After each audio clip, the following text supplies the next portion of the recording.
For more of this kind of content, you can subscribe to the channel, like the video, and leave a comment.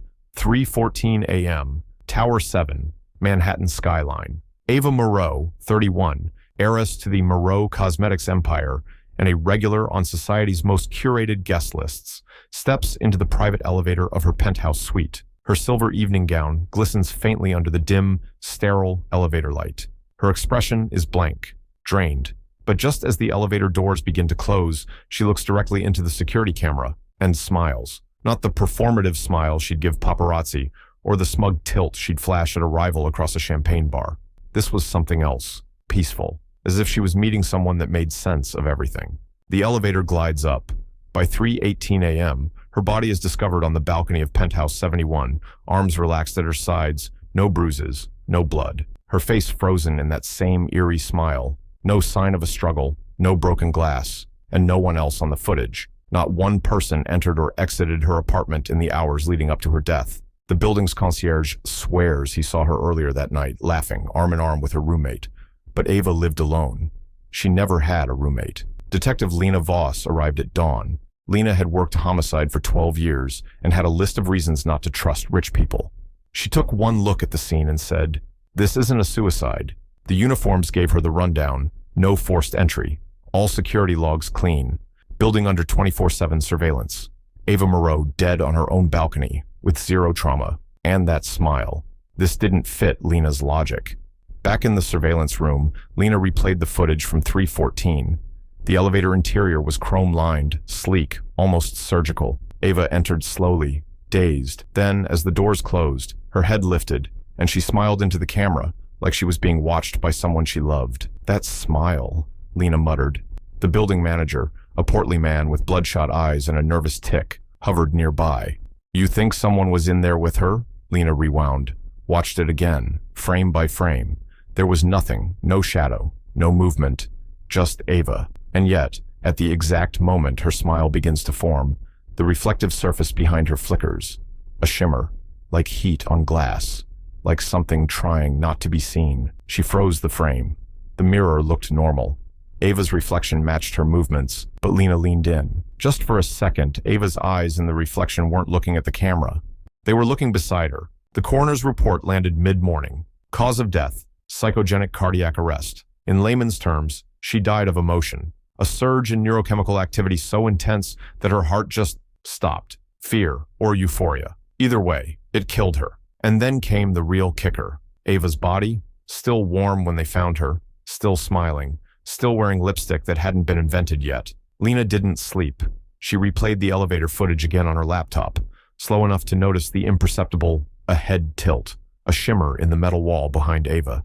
She watched the corners of the frame like they might blink, but they didn't. Ava's eyes still drifted to the side, just before the smile. "Someone was there," Lena whispered, even though she couldn't see them. "You smiled at someone." She magnified the mirror wall, zoomed in until the resolution broke, paused at the frame where Ava's lips began to curl. For a single moment, the reflection behind her shimmered, not just a visual distortion, but something that moved independently. She rewound again. There, just before the smile, the light above Ava's head flickered, ever so slightly. No other lights in the elevator reacted, just that one. Like a signal, or a trigger.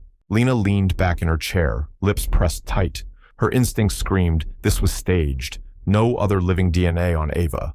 No fingerprints, no drugs. And yet the autopsy revealed her nervous system had exploded with activity, adrenaline, dopamine, serotonin, all fired at once. Her brain lit up like a cathedral of synapses, and then died. Not a single medical condition to blame. Just one note in the coroner's file, buried under toxicology. Traces of oxytocin found in abnormal quantities, consistent with subjects experiencing deep romantic or sexual connection, paired with sudden cortisol spike, usually fatal in lab animals. She died of a broken heart, or a perfect one. Lena returned to the penthouse. The doorman flinched when he saw her. "You back again, detective?" She said nothing and headed to the elevator. Penthouse button, waiting, untouched. This time, she wrote it up alone. She stood in the exact place Ava had, watched her reflection, waited for the smile. The mirror was flawless, cold, and indifferent, until just past floor 13, the elevator jolted. A faint hitch, less than a second, and the numbers skipped to 15. Lena tapped the panel. She reached for her notepad and scribbled the exact timestamp, 3:32 a.m. The elevator doors opened to the penthouse. The balcony was still taped off, but the rest of the apartment was pristine. She moved through it like a detective and a thief. Then she found the vanity. Dozens of lipsticks, some labeled in marker with dates. Midnight Ice, Lover's Ember, Silk Pulse. But one tube was different. Black casing, no label. Used only once. Lena uncapped it. It shimmered red, but not like makeup. She held it under her pocket flashlight. The pigment slid, twisted, as if it were alive. She touched it with her glove. No residue. But when she turned the flashlight off, the pigment glowed. She checked the lab report again. No cosmetic match to any brand in production. Not in the Moreau line. Where the hell did you get this, Ava? Back at the precinct, Lena pulled up Ava's digital profile. Emails, texts, encrypted backups. One folder caught her attention. Hidden Jewel 29th.zip.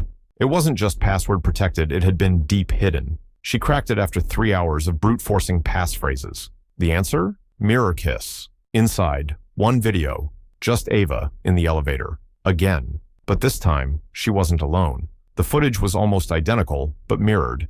Ava stands in the elevator, barefoot, same gown. Only now, a man stands behind her. His face is smooth and featureless. Yet Ava doesn't seem scared. She's breathing heavy. Her smile comes slower, like surrender. The video cuts out as the man leans in close to her ear. Lena's heart hammered. In one frame, the man's reflection doesn't match his body. His head is tilted the wrong way. His hand in the reflection lags behind, then vanishes. He isn't a reflection. He's wearing one. She froze the frame, blew it up. Behind the mirrored mask, just a sliver of cheekbone. Just enough to prove he was real, not a ghost, not a hallucination. Someone who knows how to manipulate technology, visual tricks, lighting, data. Then Lena's screen went black. All files, gone. A whisper click of her hard drive resetting. Then a new file popped up on its own. You're already part of the story. Lena stared at the screen. She hadn't told anyone about the mirrored footage, not even IT. No Wi-Fi, no Bluetooth, no external ports. It shouldn't be possible. She whispered to herself, what the hell did Ava walk into? She didn't expect a reply, but then her phone vibrated. One new message, no number, just a contact name, the ghost lover. Message. Ava smiled because she saw the end. Will you? Lena stared at the message. No number, no contact info, no way to trace the origin. She locked her phone in her desk drawer, walked into the evidence room, and pulled Ava Moreau's personal phone from the sealed bag. It had been cataloged, factory reset, and decrypted. She wasn't looking for what was there. She was looking for what had been buried. The phone itself was custom diamond bezel, private build, no serial number. Rich people liked their toys encrypted. There was one folder deep in the system logs that didn't match any known app signature. Lena used a forensic loader to crack it. A subfolder bloomed open, labeled Lux. It looked like a dating app, but there were no names, just symbols, cards, masks, keys, mirrors. At the top, private access only, invitation code required. Lena scrolled through Ava's activity. She hadn't just been on the app, she'd been obsessed with it.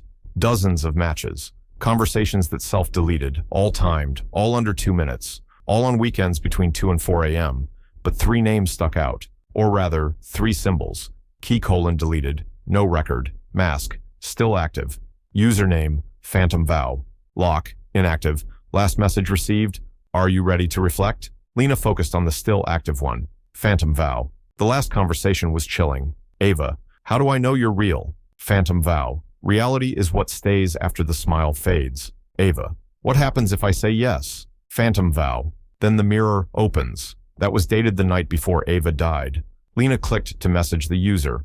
Posing as Ava, I want to see the mirror again. The reply came instantly. Phantom vow. You're already inside it. Lena swore and pulled the SIM. Disconnected the device. Still, her own phone buzzed in her desk. Another message. Same sender. The ghost lover. You shouldn't have logged in. She looked around her office. No camera pointed in. No microphone. And yet someone knew. The detail chilled her. She returned to the app files. Inside a hidden cache, she found something new. An audio clip. Short. 17 seconds. She played it. Heavy breathing. A woman's voice. Ava's laughing softly, then gasping. Then a man's voice. Smooth. Too close to the mic. Whispering, tell me what you see when you're about to die. Then Ava's voice clear. A man without a face. A mirror without glass. A kiss I never felt. Then a single piano note. And nothing. Lena called in her tech analyst, Joe. Paranoid, brilliant, and borderline nocturnal. Ever hear of Lux? Lena asked. Joe's eyes widened. Only rumors. Elite only. Invite-based. You don't download it. It finds you. People say it's not even real. The kind of app where billionaires arrange blind dates and you disappear for a weekend. Lena showed her the files. Joe blinked. Where the hell did this come from?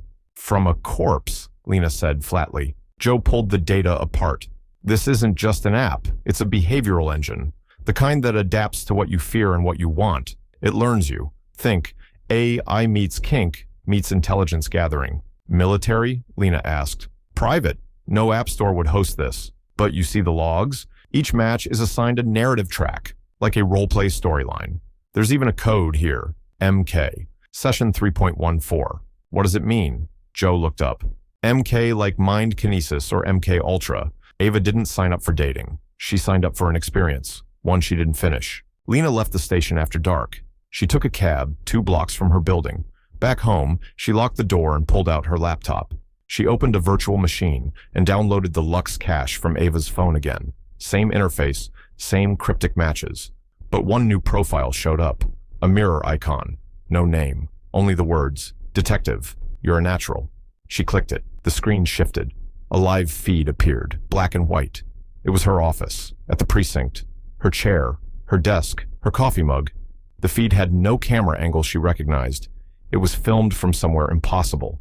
And then she saw it, her reflection in the window, staring back, smiling. She wasn't smiling. She slammed the lid shut. Her phone buzzed. Unknown number. New message. The man in the mirror doesn't need a door. You let him in when you looked for him. That night, Lena didn't sleep. And when she passed her hallway mirror the next morning, her reflection didn't follow exactly. By morning, Lena had sealed every mirror in her apartment with sheets of newspaper and duct tape. She made coffee. Black, no sugar. Ava's lipstick hadn't been manufactured. Her death was ruled emotional arrest. Her last messages came from a user called Phantom Vow, who could hijack air-gapped devices. Whatever this was, Lena knew it wasn't about love or sex. Joe, the tech analyst, met her in the precinct parking lot an hour later. I followed the file names you found, she said, pulling a tablet from her backpack. The MK session 3.14 and the other tags, they're not random. They're chapter titles. From a manuscript, Lena asked. Yeah, self-published online 2 years ago, taken down 3 days later. Buried deep, almost scrubbed. A novella, never finished.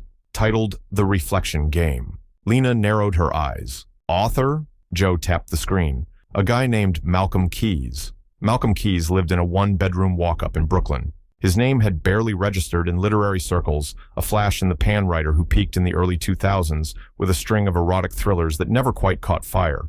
Now he was 52. Lena found him shirtless, standing in a stained undershirt with a typewriter in the kitchen and bourbon on the counter. You Malcolm Keyes? She asked. Not if you're collecting anything, he replied. She flashed her badge. Detective Voss, I'm investigating a death. Ava Moreau. I saw her on the news, he said too quickly. Pretty girl. Shame. I think you knew her. He laughed once. Lady, I haven't been near a woman like that in 15 years. She held out a printed page from the manuscript Joe recovered. The scene described a woman in an elevator, smiling at a mirror, found dead minutes later. Just a message on her phone from a man who didn't exist. Malcolm read it without speaking. This is yours, isn't it? He didn't deny it. He just shook his head slowly. Yeah, that was mine. But I never published it. Not really. I leaked a rough draft to a forum years ago. Thought it'd generate buzz. Didn't go anywhere. Lena stepped closer. Then explain to me why your story mirrors a real-life death. Malcolm looked haunted. I didn't do it. You expect me to believe that? I don't care what you believe, he snapped. Then he paused. Listen, when I wrote that scene, I wasn't inventing it. I was remembering it. Like déjà vu. But worse. Like it had already happened. I couldn't stop thinking about it for weeks. I started seeing things. Reflections that weren't mine. People I didn't know in places they shouldn't be. Lena raised an eyebrow. You're telling me you predicted Ava's death? He nodded slowly. Or something gave me the idea. I don't know. All I know is, after I published it, people started messaging me, anonymous accounts, telling me I got the details wrong, that the real story was darker, What people? Malcolm walked over to his bookshelf and pulled out a red, leather-bound journal. Inside were printouts, screenshots. One read, "Write what you're told, or they'll write you in." Another, "The man in the mirror isn't fiction. He's an ending." He handed her the journal with shaking hands. "Take it. I don't want it anymore." Back at the precinct, Lena skimmed the pages. Each message contained odd phrases. Phrases Ava had used. Phrases the Lux app had repeated. "The mirror opens. You smiled before you died. You're not looking for a killer. You're looking for an ending." They weren't coincidences. They were scripts. Pieces of dialogue in a play someone else was directing. Ava wasn't a victim. She was a character, and Malcolm had been the ghostwriter. Joe called half an hour later. "We got metadata from the journal printouts." "You're not going to believe this," she said. "The IP addresses that sent Malcolm those messages, they trace back to the Moreau Foundation, Ava's own trust." "You're kidding." "No. Someone in Ava's inner circle was feeding this guy nightmares." Lena's thoughts turned cold. If Ava's death had been scripted, then someone had rehearsed it, and Ava had agreed to it. Why? She opened Ava's Lux logs again. One new line had appeared at the bottom of the thread, with phantom vow. "Thank you for finishing your scene. We'll begin the next act soon." Joe Cross referenced the symbol Ava had used to chat with phantom vow. It matched another user, one that was still active. Alias R0se.twin, last login 2 hours ago. Real name, Ava Moreau. The name hit Lena like a glass of cold water. Ava Moreau hadn't been seen publicly in over 5 years, not since the tabloid firestorm that followed her sudden disappearance from the fashion world. A child model turned viral persona, Elise had always been the wild twin. They hadn't spoken in 3 years by all accounts. Not a single call, text, appearance together. Ava had told friends Elise was somewhere remote, detoxing from attention. But now her Lux profile was active. Lena didn't believe in timing like that. Elise was part of this. Elise agreed to meet at a rooftop bar in Soho. No press, no police. She wore black, hair tied up with 2 streaks of silver near her temples. She looked like Ava, but different. "Detective Voss," she said as Lena approached. "I've been waiting for you." Lena didn't sit immediately. "You logged into the Lux app today." "Still faster than you found me," Elise replied, gesturing to the empty seat. "But go ahead, ask me if I killed my sister." "Did you?" "No." She sipped her drink. "But I was expecting her death. That counts for something, doesn't it?" Lena studied her carefully. "Why?" "Because she started playing a game she didn't understand." Elise leaned in. "And I tried to warn her." Lena sat. "What game?" Elise smiled faintly. "Not one with winners. Ava wanted control. But Lux doesn't give you control. It gives you reflection. You don't meet a soulmate. You meet your story. Ava thought she could flirt with her own ending and walk away before it kissed back. You used her name on the app." "She asked me to." Elise pulled out her phone. "We thought it'd be fun switch identities. Play a little trick on the rich boys in the club, until one of them started messaging us both. Same username, same lines, same promises. Phantom vow?" Elise nodded. "He never sent pictures, never gave a name, just riddles. Then things started to change. Change how? Dreams. Messages that showed up before I could even type them. My reflection not moving right. One night, Ava FaceTimed me and swore she saw me walking behind her in her penthouse. I was in Paris. We stopped using mirrors after that." Lena's skin crawled. "You're saying someone was messing with your perception?" "No, detective," Elise said. "I'm saying someone knew how to reprogram our perception. Ava wanted to explore the dark side of desire, but she didn't understand it was scripted. The app's users don't match based on compatibility. They match based on narrative. Malcolm Keyes wrote about a scene that matched Ava's death exactly, word for word. Of course he did. They fed him the script. He was the prologue. Ava was Act 1. And what about you?" "I'm the echo," Elise said, lowering her voice. "But that echo can still scream." Back at the precinct, Lena ran Elise through every database she had access to. No convictions. But one thing stood out. Ava Moreau had a sealed record from an involuntary psychiatric hold. 2 months, private facility, paid in full by the Moreau Foundation. Date, the exact week after she last logged out of Lux 5 years ago. The psychiatrist's name was redacted, but Joe found something buried in archived insurance metadata. Dr. Miriam Vale. The name sent a jolt through Lena's memory. Dr. Vale had been quietly dismissed from a private neuroscience lab in upstate New York, a facility tied to behavior conditioning and neural pattern manipulation. Lux wasn't just a dating app. It was an experiment, and Ava and Elise were both early test subjects. Later that night, Lena received a new message. This time, it wasn't from Phantom Vow, it was from Elise. I know you're getting close. Be careful. They only let the story end when it kills the reader too. Meet me at Ava's penthouse. Midnight. I'll show you the real 14th floor. Lena knew the building. It didn't have a 14th floor, not on paper. The elevator jumped from 13 to 15. She'd felt the jolt herself, but she also knew Ava's last phone ping had come between those two floors. At 11:58 p.m., Lena stood in front of the elevator doors. The building was asleep. Lights off in the halls. Security desk unmanned. The city outside still roared, but inside, it felt like everything had gone hollow. She pressed the call button. The doors opened. Elise stood inside, already waiting. They rode up together. The numbers ticked up. 10, 11, 12, 13. Then the lights dimmed. The elevator slowed and stopped. No floor indicated. Elise turned to Lena. Welcome, she whispered, to the part of the story no one writes down. She turned to Elise, who hadn't moved since whispering those final words. What floor is this? Lena asked, voice lower than she meant. At that very moment, the door opened with a whisper. What they revealed wasn't a hallway. It was Ava's penthouse, but reversed, mirrored. Everything flipped left to right, like walking into the reflection of a room you knew well enough to be disturbed by the differences. The angles too sharp, the windows all black, the furniture untouched by dust, as if time here didn't pass. In the center of the living room sat a single red velvet chair. A camera faced it, still on, still recording. Where are we? Lena asked, more to herself than Elise. But Elise stepped forward like she'd done it before, like she'd rehearsed it. They called this place Stage 0, she said. Not a real floor. It was part of a test suite before the building even opened. Used to run neural environments, sensory manipulation trials. It was supposed to be destroyed, but it wasn't. No. Elise knelt in front of the red chair. Ava found it, or it found her. Lena circled the room, heart pounding. All the doors in the penthouse were fake.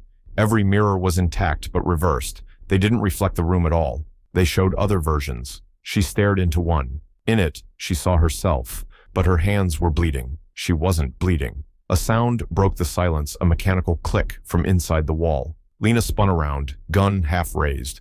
A panel slid open near the far corner of the room. Behind it, a small, windowless space, barely large enough for a man to crouch inside. Lena stepped in. At the far back of the compartment, a worn maintenance uniform hung like skin on a nail, sewn into the collar. N-I-C-O. Nico Aranda had been on Lena's radar from the start. Building janitor. Claimed to have worked at the tower since before Ava moved in. No red flags on paper, but no online presence either. No home address that didn't trace back to a P.O. box. She pulled one of the tapes and slid it into the tiny player, still warm on the floor. Then elevator footage, but not the kind she'd seen before. This was from a hidden angle, from above. The view showed Ava entering the elevator barefoot that final night, but from a new perspective, she could see her pause at the threshold. Speak to someone just out of frame, whisper something, then nod, smile, step in. The doors closed. Seconds later, the camera caught something impossible. A man, thin, featureless, reflective, emerged from the mirrored surface of the wall, like smoke being exhaled. One arm out, then the rest. He walked directly through her. She didn't flinch, but she smiled wider. Lena froze the footage. She backed out of the compartment. Elise was now sitting in the red chair, eyes closed. He recorded all of it, Lena said, holding up the tape. Elise opened her eyes. Nico didn't start as a voyeur. They made him one. Lux gave him access. But once he started watching, he couldn't stop. He saw what the app was really doing. Not just matching people, but rewriting them. Where is he now? Elise pointed up. There's another room, above this one, a crawl space. Not on blueprints. Lena climbed the metal ladder behind the kitchen wall. At the top, she found Nico. He was curled in a fetal position, eyes wide, murmuring to himself. The walls were covered in scrawled phrases. Sharpie, etched with keys, even carved with fingernails. She smiled because he promised her an end. The mirror is a screen. The screen is a mirror. Lux doesn't find you. It waits for you to break. When Lena touched his shoulder, Nico flinched like he'd been shocked. They stepped through her. He whispered. Who, Nico? She let him in. Ava let him in because she wanted to feel something real. Lux promised a perfect death, a cinematic ending. He said she wouldn't even feel it. She who? Lena pressed. Nico looked at her, eyes bloodshot. Ava wasn't the first. She just made it beautiful. They brought Nico in that night. No resistance. He didn't even ask for a lawyer. Lena sat across from him in the interview room. I need to know what you saw, she said. No riddles. Just the truth. Nico leaned forward, voice hoarse. They built a mirror that doesn't reflect. It records. It gives back what you most fear or most want. Ava wasn't killed. She was unwritten. What does that mean? She disappeared into the story. It's not a murder. It's a re-edit. Later that night, back in her apartment, Lena reviewed the final tape from Nico's crawlspace. This one wasn't labeled. Then elevator footage. Not Ava. Not Elise. Her. Lena. Standing in the elevator, facing the mirrored wall, alone. But then just before the doors close, she smiles. But like she sees the end, and chooses to walk into it. Lena watched herself smile again. Frame by frame, she examined every detail of the elevator tape. Her posture, her hand hovering inches from the panel, the micro-expression that bloomed across her face like recognition. But she had no memory of this. None. The timestamp read 3:13:49 a.m., 25 seconds before Ava's own recorded moment of death, which meant either the footage had been doctored or she had been there before the crime. Neither possibility made sense. The next frame showed the elevator doors closing. Lena rubbed her eyes, but the dread didn't leave. It was a pressure in her chest now, and that voice Nico had whispered kept echoing in her head. She wasn't killed. She was unwritten. At her desk the next morning, Lena pulled up Ava's Lux app calendar. One last entry, one she hadn't noticed before. Key Midnight Salon, the masked host. Location, undisclosed. Theme, mirror play. There was a time and a message embedded in the metadata. Show what you fear. Hide what you love. Dress for your role. Ishi. Joe, still shaken after reviewing the tapes, managed to decrypt a partial invite list from a Lux backup. It wasn't just a party, it was a reenactment.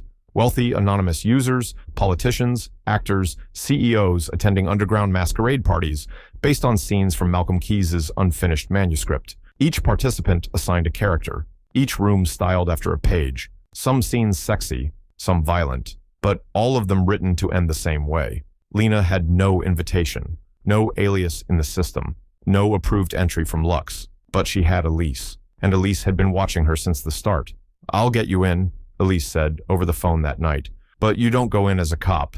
You go in as a mirror. What does that mean? It means don't speak unless you have to. Don't take off your mask. And above all, Elise paused. Don't follow anyone who says they can show you your reflection. That's how it begins. The location came in a text. A parking garage on the Lower East Side. Rooftop level, no signage. When Lena arrived just before midnight, Elise was already waiting draped in crimson, masked in black velvet. She handed Lena a box. Inside, a mask of tarnished silver. Yours, Elise said. Everyone has a role. Yours is the author. You're meant to watch. That's your cover. Do not speak unless spoken to. And if you hear someone use your real name, leave immediately. Lena nodded once. They descended together into the stairwell and into another world. The party took place in an abandoned hotel. Masks floated through the rooms. Candles lit everything in shadows. Music throbbed through the walls, but no lyrics played. Every room was a scene. One held a dining table where no one ate, just mimed the act, perfectly, synchronized. Another had two masked women dancing slowly inside a mirrored box, each one copying the other's moves a split second too late.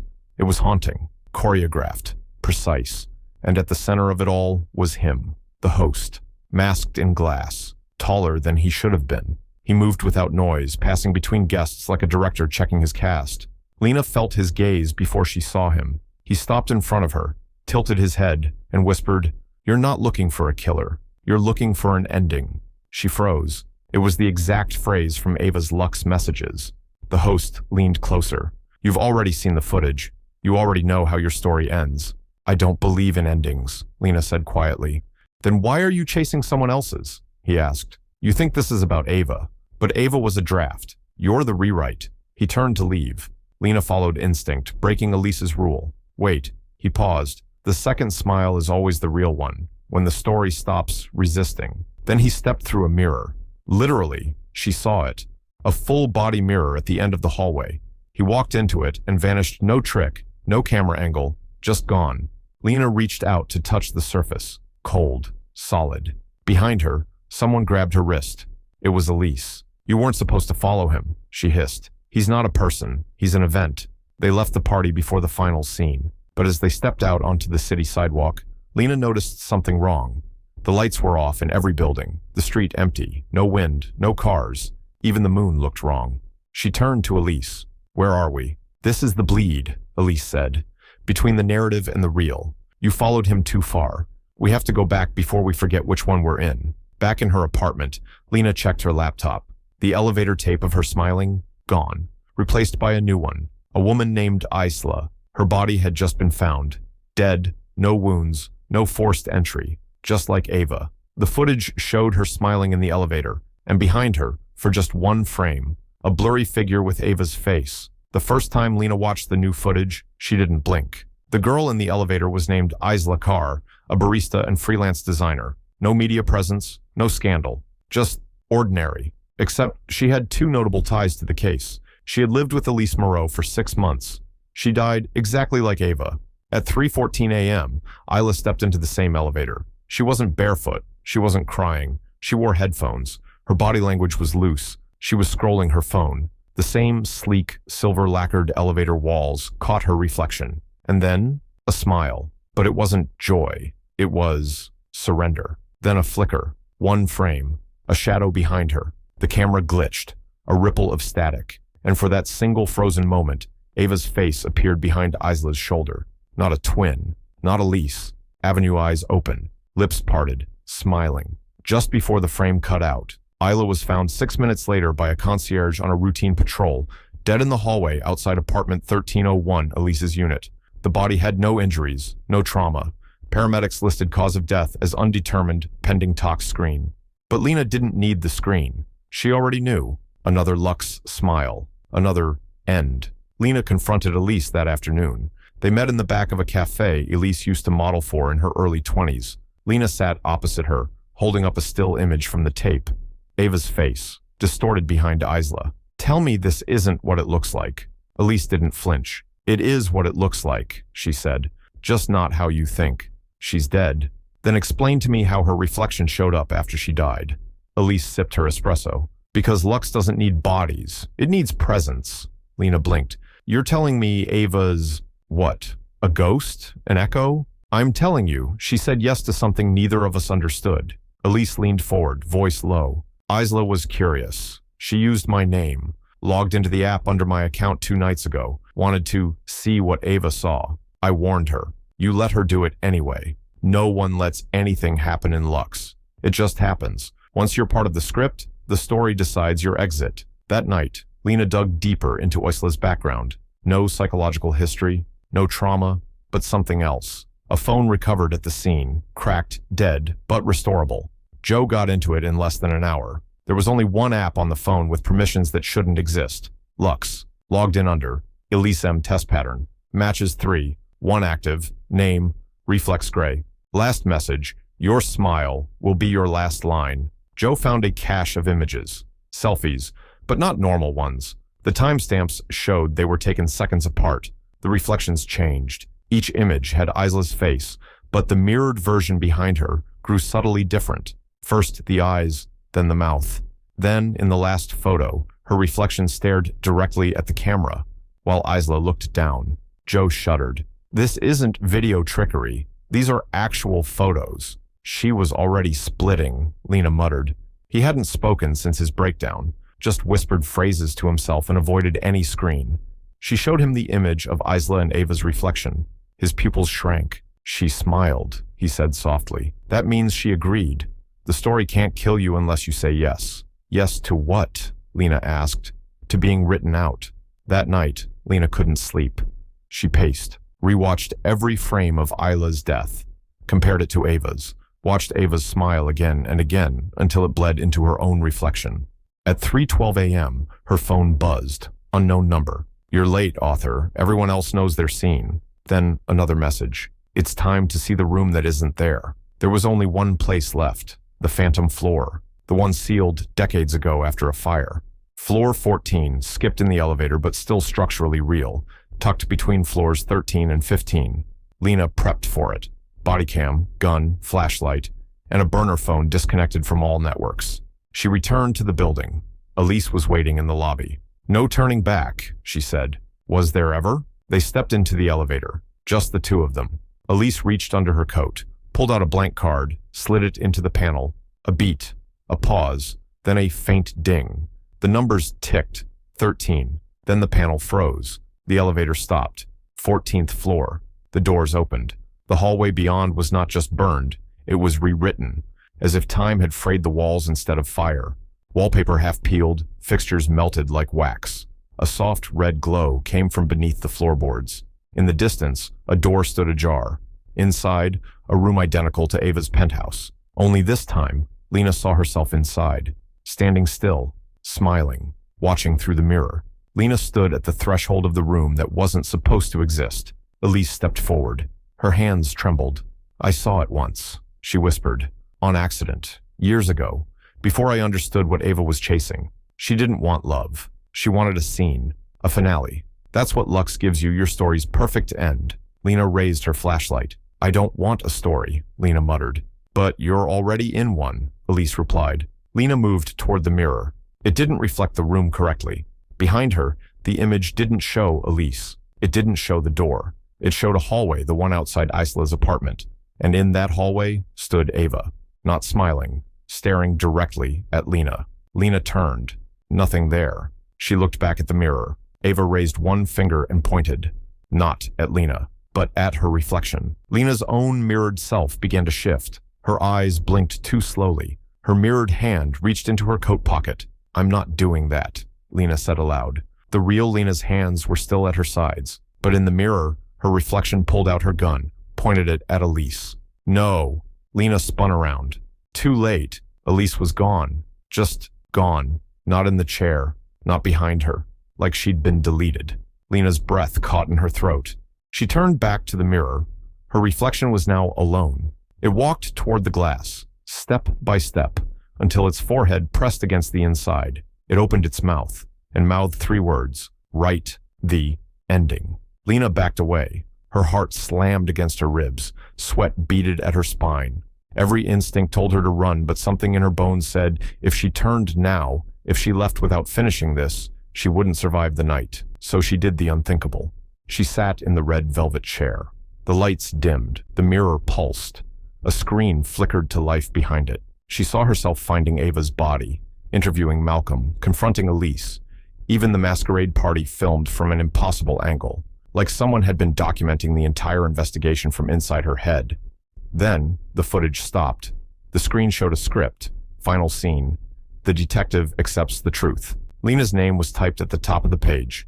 She scrolled down. The words were already written. She finally saw herself. She was the author and the written. Her reflection had been playing the role of the killer all along, testing endings for others. Until now. Now it was her turn to smile. Lena Voss smiles. "No," Lena said aloud. "I don't accept that." She reached for the screen, tried to exit, closed the window, typed something, anything. The interface was locked. The room went cold.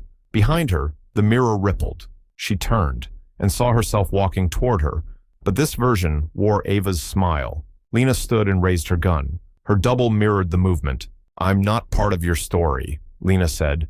"I end it." Her reflection smiled wider. "Exactly," it whispered, and fired first. Darkness, a heartbeat, then a new screen. Footage log, 3:14 a.m. Camera shows an elevator. A woman enters. She looks up, smiles. The doors close. End of scene. 17 hours. Earlier time of death. Unconfirmed when Lena opened her eyes. She was still in the red velvet chair, but the room was no longer Ava's penthouse. She stood, dizzy. Her limbs felt slower. The edges of her vision were soft, artificial. She reached for her phone. No signal. The time blinked. 3:14 a.m. The moment everything always ends. She stumbled into the hallway. No Elise, no lights. Only that mechanical hum. The elevator was waiting. Doors already open. Inside, a screen showed a single message. Destination, reflection. Lena stepped in. The doors closed without a sound. No button panel, no numbers. Just silence and the gentle hum of descent or ascent. Behind the surface, versions of herself. Reflections wearing different expressions. In one, she was crying. In another, she was laughing. In the last, she was already dead, eyes wide open, mouth curved in a smile. She punched the glass. It cracked. Her knuckles split, but the smile bled through the fracture anyway. When the doors opened again, Lena stepped into a room she recognized. Her precinct. Exact, unchanged, desk, badge, gum, coffee mug, except every chair was turned toward her. Empty, except for one. Avenue, sitting at Lena's desk, calm, pristine, wearing that final lipstick, the shimmer red that glowed wrong under normal light. She smiled. You made it. You're dead, Lena snapped. Ava shook her head. No, I'm written. There's a difference. You're a hallucination. This is a simulation. No, you're just late to your own story. Lena aimed her gun. Tell me what Lux is. Ava gestured to the mirror behind her. Lux was never a company, never an app. It was a format, a narrative structure, a psychological infection designed to replicate itself inside willing minds. It needed belief. And the more someone feared it or wanted it, the faster it wrote itself into their story. You solved the case, Ava said. That was your role. I didn't solve anything. I walked into someone else's ending. That's how all good stories work, Ava replied, standing. You followed the trail. Now you become the final piece. Ava held out a small black card. On it, author, final scene approved. The building began to shake. Mirrors cracked. Lights dimmed. The air turned liquid, shimmering like heat on glass. Everything around Lena started flickering between two states' reality and something else. Her office, Ava's balcony, the masquerade, floor 14, her own bedroom. Ava stepped into her. Lena screamed, except she didn't hear herself. She heard recording playback. And somewhere, someone was watching this, writing this, directing it. She ran, down halls that didn't connect, through doors that reset the rooms. Every time she turned, she saw herself a different version. In one scene, she was dead. In another, she was Ava. In the last, she was laughing hysterically, covered in blood. Reality bent, twisted. Then, suddenly, silence. She stood in the elevator again. The walls glowed soft red. The mirror in front of her cleared. Her reflection smiled. This time, she felt it. Not forced, not manipulated, just peace. Because she finally understood. Lux didn't kill people. It made them beautiful. The elevator began to move. The screen above the door now showed a countdown. 3:13:49, 3:13:50. As it ticked closer to 3:14, Lena felt her heartbeat slow. She set down her gun, straightened her jacket, looked into the mirror one last time. She smiled, and this time, it was hers. 3:14:00 surveillance footage. A woman in the elevator, smiling, alone, perfect. Last scene, Detective Lena Voss. Status, found dead with a smile. Cause of death, unresolved. File closed. 72 hours later, the file wasn't just a record, it was a lock, and someone had just cracked it. Joe sat alone in a darkened digital forensics lab. Lena's body had not been recovered, not officially, but the precinct had quietly flagged her status as missing in action. No sign of forced entry, no final message. Just one last, untraceable call from an unknown number.